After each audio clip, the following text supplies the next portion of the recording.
You taste like home to me.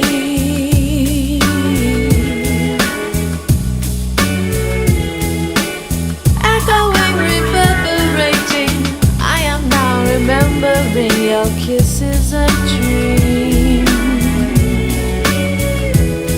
Elations extreme.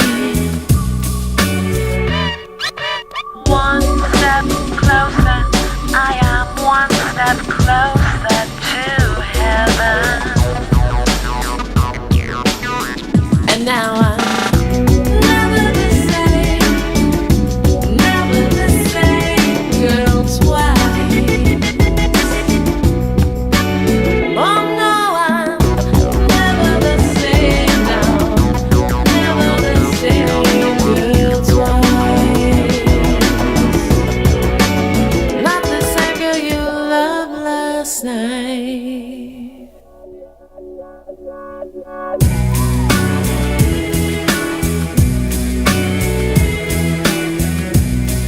Mysterious chemistry, someone's cooking in the kitchen. Elixir of the pearl, a luscious berry swirl. I'm losing some sleep. No company I'd rather keep. One step closer, I am one step closer to heaven. And now I'm never the same, girls, why? All right, so welcome back from the Labor Day break. Hopefully everything went well with your first and second lab. The results have been posted on the second lab, and of course, we'll be grading the hack as soon as possible. Usually what we do is we have 2 days of grading and then 2 days of quality checking by the course leaders, and then we release the grades after that. So you can expect, hopefully it'll be by this Friday, but certainly by Monday. And so you can expect like a 4-day turnaround time on all of the hack grading. All right? Some are going to be easier and quicker than others. But to continue where we left off last time, we'll finish up with basics today because we were on input-output. So for the output for C, you can use printf. You can also do that for Java, as we observed. And then you can add these placeholders. First of all, you use placeholders, and then you can also modify those placeholders. You can modify those placeholders to get a certain number of digits after the decimal place, or padding it out with spaces in front of the decimal place. And then you can, of course, justify it left or right. And then we've also got Java, where you can just use print or println. Oh yeah, please go ahead and do that. You can use println to add an end line for you. You can just use print, which does not add an end line character. And then of course you've got printf. All of that knowledge about printf can be copy pasted into Java. The standard input is where we left off. This is your interactive input, where it prompts you for input, and then you smash the keyboard, hit enter, and then it processes your input. For C, you're going to use scanf, right? Like you did in your lab this yesterday, I guess it was, right? And you're going to be using the same exact placeholders, right? Again, it's going to be a formatted string that you'll use. Oops, that's printf. Okay, so let's go ahead and jump down here, right? Mostly the same placeholders, right? For an integer, your placeholder is going to be %d. Right? For a character, you're going to have %c, right? And let's go ahead and format it like that, all right? However, there is one exception, right? So for a double, you're going to have to use, for a double, you're going to have to use %LF. Let me format it like that, right? And the reason for that is because a double is actually a 64-bit number. There's also a 32-bit floating point number. It's called a float. We tend to ignore those because they're not as accurate. You only have like 7 digits of accuracy instead. And a double is double the precision. And so we're using that the L there stands for long because it's longer, right? And that's why we use LF. If you use F, it's only going to look at the first part of it, and it's not going to give you like the first 32 bits, and it's not going to give you the full amount, right? So it's going to give you garbage results if you don't use LF, okay? Anyway, oops, I can go ahead and close that. Right, there we go. There we go. That's what I wanted. All right, so that's one exception, right? Generally, only read one value at a time. And that's because this is how standard input works. If you try to read 3 values at the same time, remember how somebody is typing. They mash the keyboard, hit enter.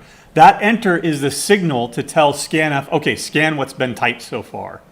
Right? And if you type one thing, 10, 0, and you hit enter, it has no problem reading that. But if you go 10 space 100 space 200, right? Then it's going to, well, okay, these 3 things, it's got to be formatted exactly.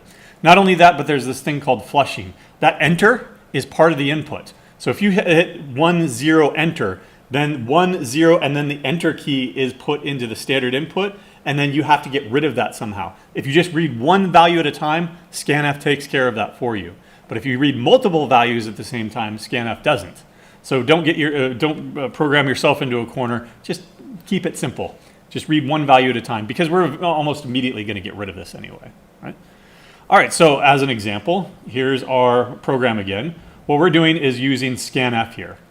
Remember that I told you that there was this magic thing, this ampersand here. If you don't have that, then it's going to complain about it, but it'll let you do it. It's a warning. Wait a second.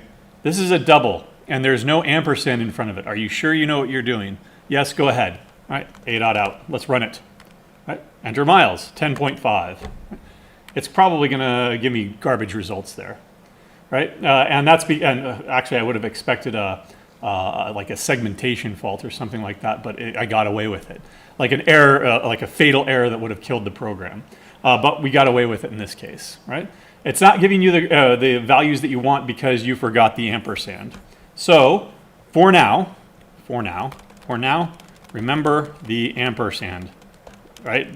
This thing right here above your 7 key must be included. It's magic for now, right? Don't worry about it. Again, it is a referencing operator. It gets the memory address of that variable, so it can be passed by value, right? Well, it's much easier in Java. In Java, you have a scanner class. Ooh, scanner. That sounds familiar. It's from C, right? Instead of scan formatted, it's just a straight up scanner. You can direct it to read from the standard input, which in Java, it's going to be system.in. That looks familiar too. In Java, how did we do output? System.out, right? That's the standard output. System.in is the standard input. So let me come over here to my Eclipse IDE here. And let's say that we wanted to read in an integer, A, okay? Well, first of all, I need a scanner. So let's go up to the top here and create a scanner, S. I'm going to create a new scanner to be reading in from the system.in. It's going to be scanning the standard input. Now, it's not going to be immediately compilable because this is a special class that is not part of the language itself. Instead, it's part of the java.io or util library, excuse me. Right? And so if I hover over that and say import it, now you see the import up here.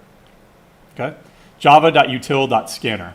Once we have that, we can go ahead and say prompt for input. So system.out.println, enter a value. Right? Right? There we go. We've prompted them for input, and then we can say that A is equal to S dot, well, we want an integer, right? So give me the next integer that's being read in from the user.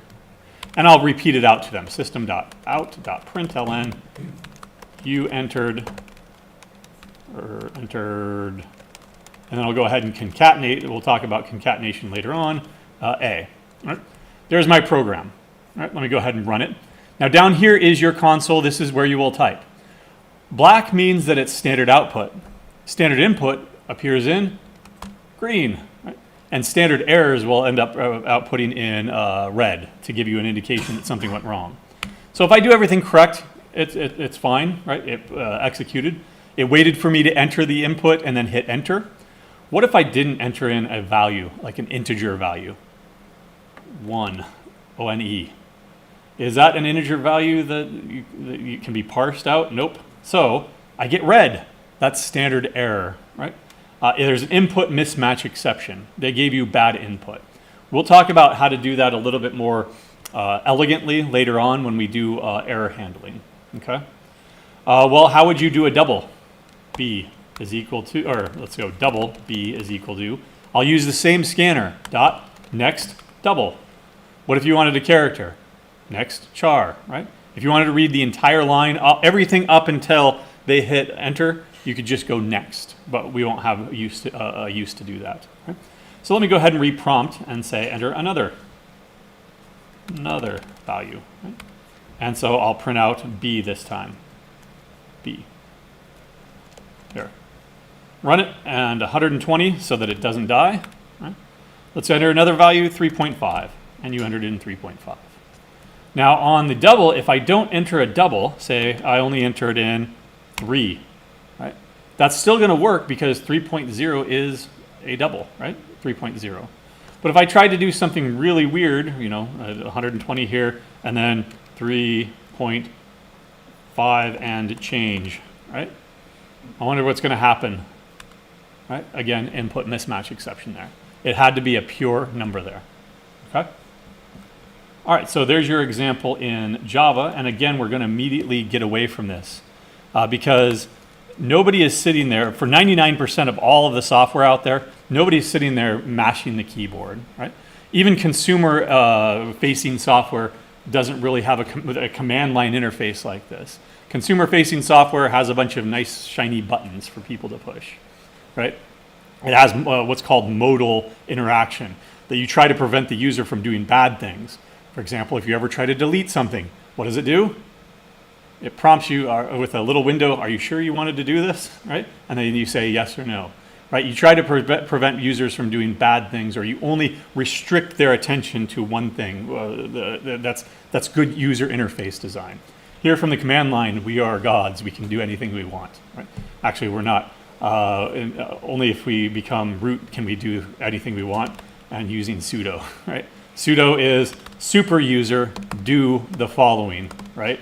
And I don't have, we might have super user access on this Ubuntu instance, but if you go to most systems, you don't, right? Sometimes if you're a sysadmin, then of course you do, but then now all the responsibility is on you, so be careful, right? All right, so immediately getting away from this is going to be non-interactive input. Because again, we want to write programs to automate things. Programs talk to other programs, systems talk to other systems. And so the way that we can do that is by providing non-interactive input. In contrast, scanf or scanner makes the program pause and wait for the user to enter their input. Right? It basically pauses the program, it blocks the program until the user enters something, and then hits that enter button. Again, most programs are not meant for that, right? They're not meant to be interactive. You set it and forget it. You set up a program and it runs automatically. Maybe if an error occurs, it shoots you off an email warning you need to come in and actually do something here, right? But otherwise, everything from the command line interface uses command line arguments, or CLAs for short, right? These are called CLAs, right, for short. Command line interface, CLI, right? CLAs are provided when you start the program. Right? So for example, if I were to start a program like a.out, I can immediately, before I hit the enter button, I would provide command line arguments. So for example, hello, right? Space 10 or 3.5. There I've actually provided 4 command line arguments. The first command line argument is always a.out, or whatever your program name is. Right? If I renamed a.out to my awesome program, then the first command line argument would be my awesome program. The second, the actual first user provided one here is hello. It doesn't have to be a number. It can be a string, right? And then the third one here is 10, and the fourth one here is 3.5. Each one is separated by spaces, or actually any white space. You could put a tab in there if you wanted to, right? Again, in C, the first one is always going to be the executable file name. But in Java, the argument is there is no first argument here because there's no program, right? In Java, what is my program name? Hello world. I know what my program is called because I wrote it, right? I called it that. And so as a consequence, the first argument is actually the first user provided argument. In this case, hello. Okay. You can access them in C by using an array. All right, let me go ahead and there we go. All right. The first one is going to be argv sub 0. Where does argv come in? Have we seen that before? Yeah, let's come up to the main here. Argv. That's short for argument vector, right? And it's a vector is nothing more than a list, right? I don't even think it has to technically be called argv. It could be called foo, but the convention is to use argv here. Okay. And it's star. What is that? I don't know yet. We'll get to that when we get to arrays. But basically, the first one is at argv sub 0. In computer science, we always begin counting at 0, right? This isn't grade school math where you always begin counting at 1, 2, 3, 4, right? We always start at 0. Right? Every language is like that. They're only a few exceptions. The second one is going to be argv sub 1. The third one is going to be at argv sub 2, et cetera, et cetera. Argc is the other one that we saw over here. It is an integer. That C stands for the argument count. So it tells you how many arguments were provided by the user. Okay. The inputs are all strings. So what you have to do is you have to convert them like you did yesterday. Right? You use A to I. What does the I stand for? Integer. Right? For integers. And what does the F stand for here? For A to F, it stands for floating point numbers, which is doubles here. Okay. What I want to do now is really quickly modify this miles program to not be interactive. I no longer want to prompt them for input and use scanf. So let's go ahead and get rid of that. I'm just leaving it there in case I put it in the notes later. And let's go ahead and read it in as a command line argument. All right. So I'm not going to prompt, and I'm not going to use scanf. Instead, I'm going to assume that it's the first user-provided command line argument. And so I need my double here, which is miles, is equal to argv sub 0. Is that correct? Careful. There's a C. What's the first argument at 0? It's going to be a.out. Is that the one I want? No. Nope. I want the actual user-provided first one, which is 1. Oops, come on. There we go. Now let me try to compile that, and we'll realize why that's still wrong. It's an incompatible type. Over here on the left-hand side, you have a double. Over here on the right-hand side, you have what they call a char star. That's a string. Right? How do I convert this string into the proper type? A to I.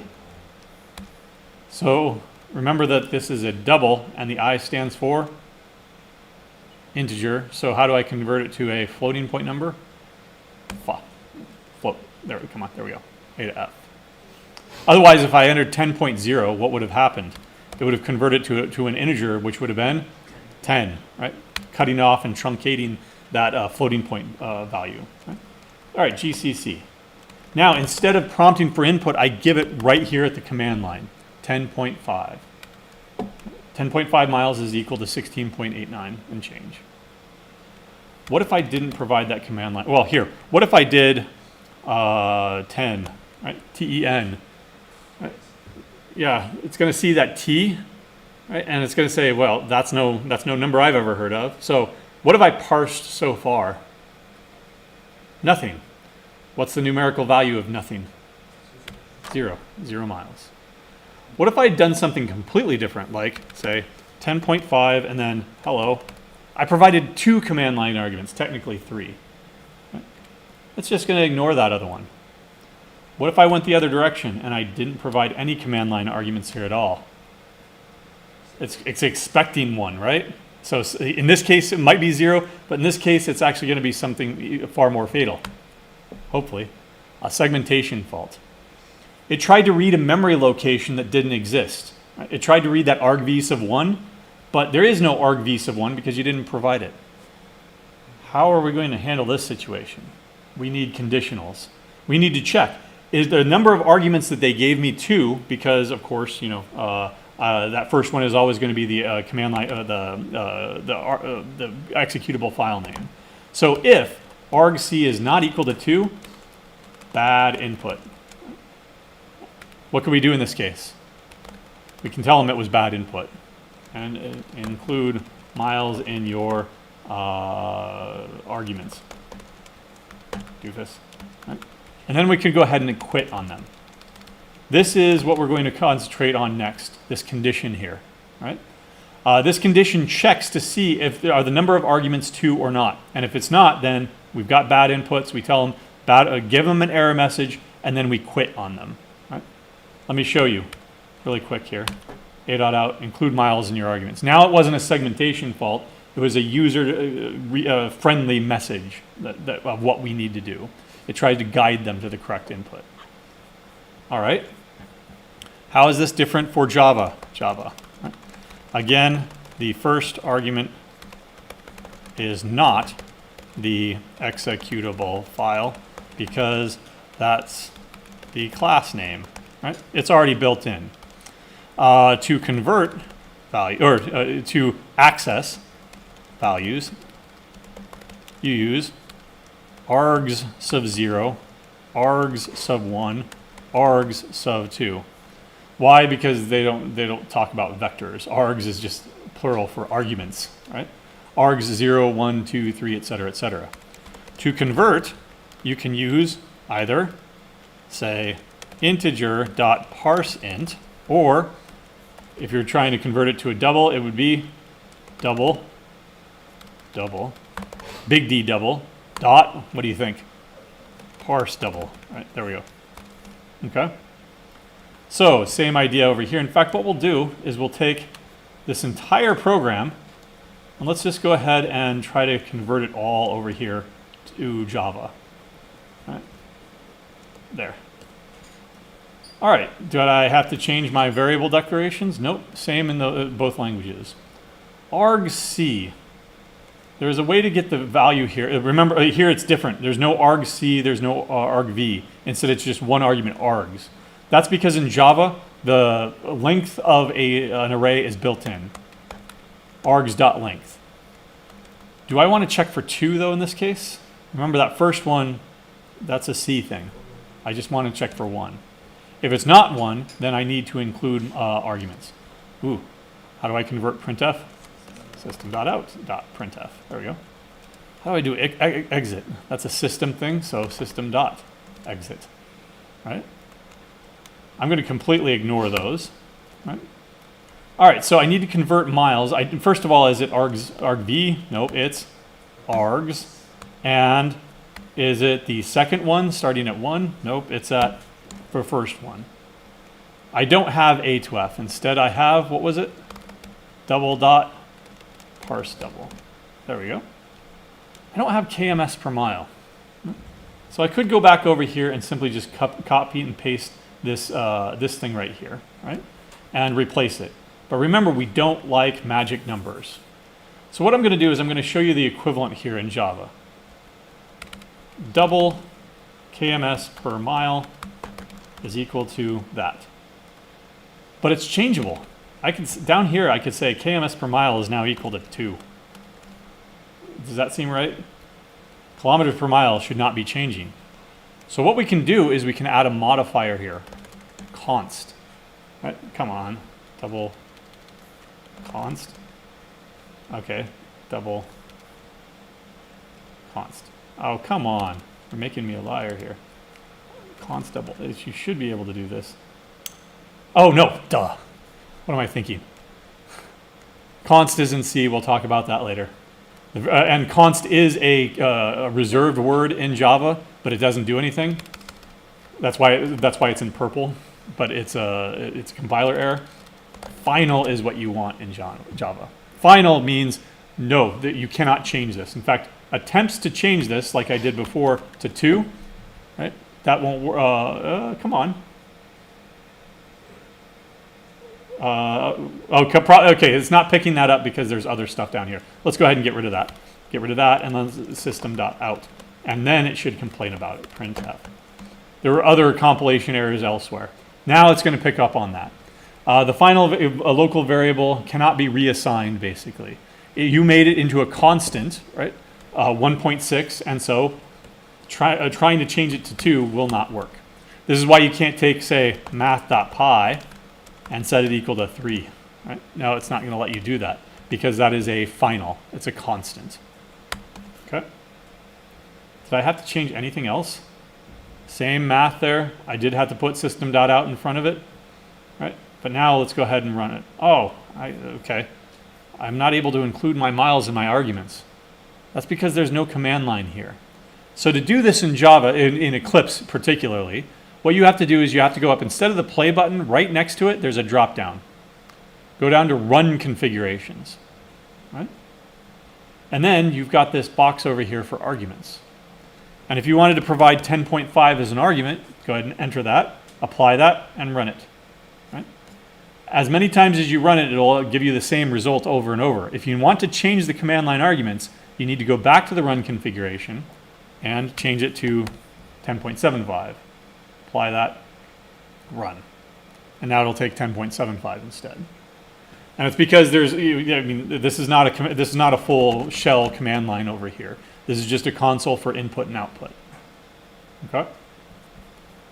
All right, so to define CLAs, go to the play button, drop down, and then to the arguments tab to set them, right, in Eclipse.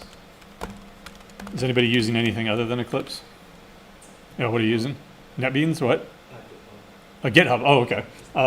So VS Code in GitHub, VS Code in the browser. Spring Tools, same thing. Okay, you've got some drop down or something. Eclipse is in Spring Tools. Ah, okay. But in my other one that has a lot more add-ons available. Ah, okay. Because I also use SQL. Sure. You can use SQL and Eclipse too. We'll do that next semester. Right? All right, any questions? Otherwise, I'll go ahead and include this program here at the end for Java so that you can see it. Right? So again, look at last week's retrospective. I posted the direct link to all of these notes in this code, and that'll get updated as we go along. But otherwise, let's go ahead and get rid of that, because now I want to talk about this thing right here. This thing is called a conditional. Right, so let's go ahead and, oops, sorry. Let me bring up two things here. Splits. And there we go. All right, so we need to make decisions, or at least we need to write programs that can make decisions, right? Normally programs have a linear control flow. They go top to bottom, left to right. It's just like English, but more complex programs require decisions. Now, these are not decisions like humans make decisions based on, okay, that's the most rational thing, or I feel that that's the best thing, right? These are hard and fast rules. If some condition happens, then the program will do one thing. Otherwise, it'll do something else. Otherwise, it'll do check another thing, right? It could be a condition A, or condition B, or condition C, and then it does one and only one of those things. We do this through a series of that should be if else, and if else if condition statements. Right? Each one relies on some logical condition, something that evaluates to true or false. Those are called Boolean statements. Right? There's no in between. There's no half truth or something like that. It's either true or it's false, or it doesn't compile. Right? If it doesn't know what the outcome would be, then it doesn't compile. Right? So here is your first basic if statement. Right? By the way, it works in both languages. You have the if keyword here, and then you have parentheses in which you place a condition. That is not real code right there. That's just my placeholder for now. Right? Then you have an opening curly bracket and a closing curly bracket. The code inside this block will execute if and only if the condition evaluates to true. If it's not true, then it doesn't do anything. Right? It just moves on after this closing curly bracket with the rest of the program. Let's see it in action. I'm just going to use demo code over here. Right? And get rid of all this. Come on. There we go. Let's go ahead and create two scores. Int Huskers is equal to how many points do you think the Huskers will get this weekend? Over under is like 47, so let's say 40. Right? And who are they playing? Does anybody even know that? Nobody play. Okay, thank you. Nobody follows football here. Right? We'll shut them out. Let's say.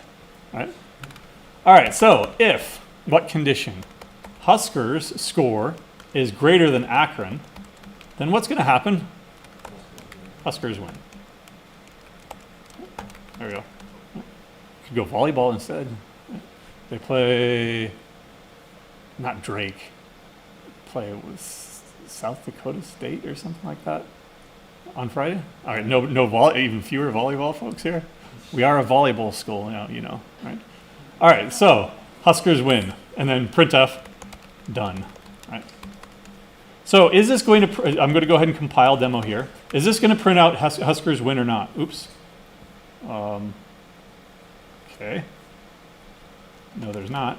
GCC main or demo.c. Okay, I don't know what was wrong there. Is this going to print out Huskers win or not? Is 40 greater than 0? Yeah. Yes. So Huskers win. What if Akron score just blows us out there? We still scored 40. Right? Nothing happens, but it will print what? Done. Because, there it is. I should have been prettier about that. There we go. Because normal control flow will continue after this this closing curly bracket here. All right? So there's our first logical statement. It is simply a strictly greater than there. What if I changed it around? Right? Now what's it going to print? Yeah, it's going to print Huskers win even though the score is less. Right? That doesn't make any sense. So it does exactly what you tell it to do. Right? If you give it bad logic, it's still going to go with that bad logic. Right? All right, well, you can add another block to that, an else condition. Right? If the condition is true, then block A will execute. If it is false, then block B will execute. Only one of those things will happen. So let's make that observation right there. Observations, right?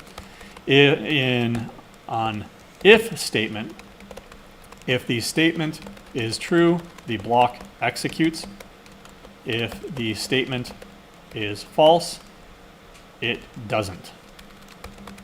It just gets ignored basically. In an if else statement, right? Then exactly one of the blocks, A or B, will execute. Never both. This is called mutual exclusivity, right? I spelled it correctly there, good. In other words, if A occurs, then that precludes the possibility of B occurring, and vice versa. If B occurs, then A will not occur, right? It's a strictly or thing. We call it an exclusive or thing. Only one of those things will happen, right? But exactly one of those things will happen. So let me come back over here and modify this. First of all, let's be a little bit more reasonable. 10. There we go. All right. So if Huskers are greater than Akron, then great. Huskers win. Else, what is the other possibility there? It's not greater than. I'm glad you said it that way because there's a third possibility, right? Yeah, they're the same. They're equal. What happens in that case? We'll come to that here in a second. But otherwise, we'll say that Akron wins. All right, there we go. Run this again. Who won? Huskers won. If that was reversed, we'll give them 60 points now instead. Come on. Then Akron wins. What happens if we both score 40 points each? Yeah, why is that? Let's walk through that. The first condition, is it true or false? Is 40 strictly greater than 40? No. So what happens? It just says Akron wins. So we need another thing here, right? And that other thing is going to be a multiple if-else-if block. Let me put it back up here. Right? Come on, there we go. So if condition A holds, then block A will execute. Otherwise, it'll go down and check condition B. If that's true, then block B will execute. If it's false, it goes on to the next condition. You can add as many of these as you want. If you find yourself doing 3, 4, 5, rethink what you're doing. There's probably a better way of doing it, right? Just having a big giant if-else-if statement with 50 possibilities, they're probably doing something wrong there, right? But otherwise, you also have this else block down here at the bottom that if none of these conditions hold, A is false, B is false, C is false, then it'll default to block D, the last one, if you've got an else statement there. The other observation I want to make is that else is always going to be optional because it's just going to go back to an if statement there. Okay? How can we fix this now? We'll add another condition here. If Huskers is less than Akron, then Akron must have won. Then finally, what's the only other possibility? Something has to be strictly greater, strictly less than, or equal, right? You could do this if Huskers is equal to Akron, right? Then that'll work, but that's the only other possibility. Don't write superfluous code. Don't write extraneous code, extra code that doesn't need to be there. Printf, what do we say in this case? Tie, right? Or there are no ties in football, come on. Go to overtime. There we go. There are ties in football.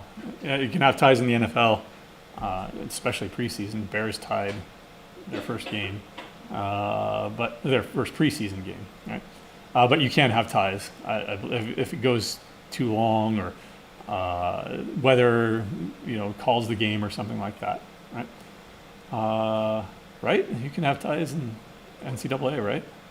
All right, never mind. Anyway, let's look at see how this is fixed it now. So 40 versus 40, they're equal. Neither one is greater than the other, so therefore it goes to that third block right there. Okay. So those three things in action, and guess what? If I took this entire code and brought it over to my demo code over here in Java, yeah, we're good on time. I should have had, okay, let's get rid of that hello world. I'm going to go ahead and create a new class here for demo purposes. And then I also want my main just to write some code and run it. There we go. There. What needed to be changed? Printf. Needs to be changed to system.out.printf. Right? Replace all of it. And did I need to change anything else? The syntax is exactly the same. Right? Right? Just make it a little bit prettier by formatting it up there. The only difference there was that there's a space here, and is that it? Yeah. There's a space between the if statements, or between the F keywords and the opening curly bracket, or the opening parentheses, excuse me. Right? But otherwise, it's exactly the same. Right? All right, so again, in a multi-conditional if-else-if statement, each condition is checked. The first one that evaluates to true is the one and only, and only one block of code that gets executed. Right? So as our example here goes, it's either going to be an Akron win, a Huskers win, or a tie. There's no other possibility there. Right? And the final observation that I would make is that the else block is always optional. Right? In fact, there is no else if condition. Anybody coming from a Python background, you can't write else if. What do you write? Elif, right? ELIF, right? Because that's all one word too, because that's a key word. Else if is actually not a key word. What is it? It's just an else followed by another if. Right? If you just look at this in isolation right there, that's just an if statement. It's what we call syntactic sugar. It's ways of doing things without having to write more extraneous brackets. Right? Okay. So there we go. The last is always, there's another observation that I should have made. I'll make it below here. Careful. In neither language can you use numerical comparison operators for strings, only for numbers. Right? Doing so only compares memory addresses. Let me come over here and show you what I mean. I'm going to go ahead and create a string. We haven't gotten to those yet, but we can do a basic one, string Chris. Right? So if the name is equal to Chris, what I'll do is I'll say, hello, Chris. Hello, Chris. There you go. Chris wins. Spell my name correctly. There we go. All right. Is this going to print out hello, Chris, or not? Don't make me a liar. Come on, cancel. Run. Java application. There we go. It does. All right. Let me show you that it actually is not doing the thing that you think it's doing. String. There we go. And let's try this now. There we go. All right. So the difference there. Java is smart enough to realize, wait, you have two strings here called Chris. Why? There's one on line 7 and there's one on line 9. I'm not going to create two instances of the same string. I'm going to optimize this and only create one. In which case this equals equals is actually getting you what you want, because it's ending up comparing the memory address. But what I'm going to do is what I did here was I forced it to create a new memory address. Now there aren't now there are definitely two strings named Chris that are in different memory locations. So when you compare that string with Chris and that string with Chris, they're completely different memory locations, which is why I'm getting that they're not equal. Right? If I were to do something like this in Java, or sorry, C, let's see, how can you do a string in C? Char, name, this is different. There we go, Chris. If name is equal to Chris, I don't think it'll optimize it away here. Printf, hello, C. There we go. Let's find out what happens here. It probably doesn't optimize it away. Yeah, see? It's not. It's saying that, well, that's not the same thing in memory. That's not the same thing in memory. Later on when we do pointers and stuff, we'll actually have access to low-level memory. We'll be able to print out the memory address. It's just a bunch of hexadecimal garbage. But you can see that those two things are completely different. Right? So in neither language can you use numerical comparison operators for strings. In Python you can. In some other languages you can, but not these two. Right? In most languages, statically typed languages, you cannot do that. Okay? How do you go about doing it? Well, there's this function that we'll use later on. Right? But instead, let's talk about numerical comparison operators. Right? Well, you've already seen one. Strictly greater than, strictly less than. Right? Those are straightforward. But what would happen if you tried to do, say, less than or equal to, greater than or equal to? There we go. That's what you would do in math, right? Do you see those things on your QWERTY keyboard, though? Nope. So what do you have to do? Yep, you have to use a combination of greater than or equal to and less than or equal to. Not equal to or less than, nor greater than or equal to, right? That's not how we read it in English. So that's not how we would type it in code. Those two things are not valid. Sorry, the second one is, I read that correctly. Equal or greater than, there we go. Right? The first one is like a surprised, unhappy guy, right?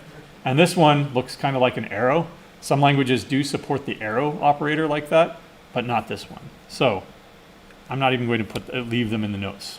Those are the correct ways. The compiler will tell you if it has a problem with it. You have a strict equality operator. Can it be just an equal sign? No, because what does equal mean?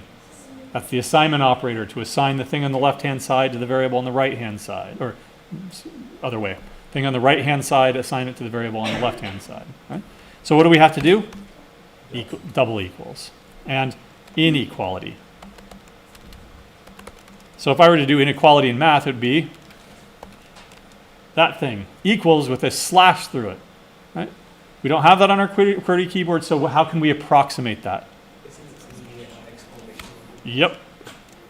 The exclamation point, because that's kind of like slashing it, and then it's the equal sign, right? And so that's what we're left with. That's inequality. There are some programming languages, like say PHP or JavaScript, where there are different types of equalities. There's strict equality, like I said up here, or actually that becomes a loose equality in PHP or JavaScript, in which case you need an equals sign.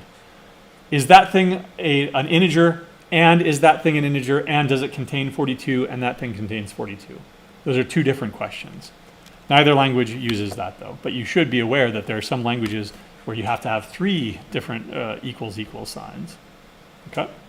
Not this one, not either one of these. And by the way, there's no difference between C and Java so far. These have the exact same syntax. Right? Generally, you can use the exclamation point to negate any statement, not just an equals statement. You can negate the entire statement. For example, is it not the case that A is strictly greater than B? Right? Equivalently, maybe you can write it like that, but is it natural to read it? It is not the case that A is strictly greater than B. It's kind of a mouthful. How would you rewrite that to be a little bit more simple? Is A is less than B? Yeah, careful. What's the third possibility? That they're equal, so equals less than? There's that angry guy there. Nope. There we go. Less than or equal to. So yeah, you can do the first, but you probably should do the second instead. Right? In general, we have this principle called KISS. Keep it simple.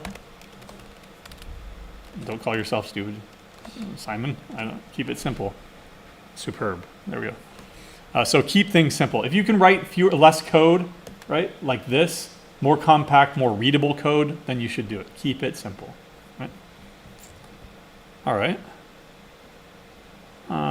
Let's see. Boolean variable. Yeah, Boolean variables. Oops. Boolean variables. So often you have the need to create variables that can contain either true or false. Right? So for example, is student. Right? Are they a student? True or false? Or is done. Next thing that we'll be doing is loops. And sometimes you have to write a loop and then break out of it by creating a variable. Keep going, or don't keep going. Are you done yet? Right? Or is freshman. Because you're going to get a discount to a game if you're a freshman. I don't know if that's true or not. Right? Student tickets are definitely cheaper, and they will definitely be cheaper going forward because we need to maintain our sellout streak. Right? So You were just doing freedoms. they were home games. Oh my. Okay. Has it come to that? Right. All right. So anyway, in C, you cannot do this. Instead, you use an integer as a placeholder. Right? Holder. A value of 0 is false. A value other than 0 is true. Right? For example, 1 is true. 1.5 is true. Negative 10 is true. 20 is true. All of those things are true, right? Because they're not 0. The only thing that is false is 0. So over here in C, this is where we'll stop for the day. Let's just go ahead and create a really quick program here. Int is freshman. Now, let's say that they are a freshman. Right? I could go ahead and go with 10. But remember that principle, KISS, keep it simple. Why have some weird number there, 42 or 42.5 or something like that? No, just go with 1 and 0. If is freshman, then printf, you get free tickets apparently. Right? Else, you're not a freshman, so pay full price. There we go. All right. Now in this case, they are a freshman because we set it equal to true. And so it should print out, you get free tickets. What is the only thing that is false? 0. Come on, 0. There, you pay full price. What if I had set this to 10?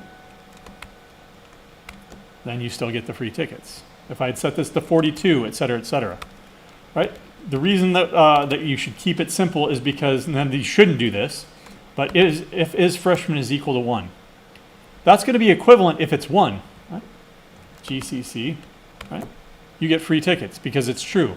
Is freshman equal to true, 1? Well, if you go and start using weird numbers like 42, is that code valid anymore? No, you're not going to get your tickets. You're going to pay full price. But neither should you do this, by the way. If you have a Boolean variable in isolation, just use it like that. This is bad. This is good. Because you want to keep things simple. Right? So I'm just going to go ahead and go with 1 here. And by the way, when we come back, I'll show you how to do this even better by using include stdbool.h. What do you think bool is short for? Boolean, right? And now you've got these nice things called true and false, right? But only if you bring in that library. And by the way, what do you think they are? 1 and 0, exactly. Right? So we'd rather use true and false than 1 and 0? I would like to because then you can read them, right? Yes.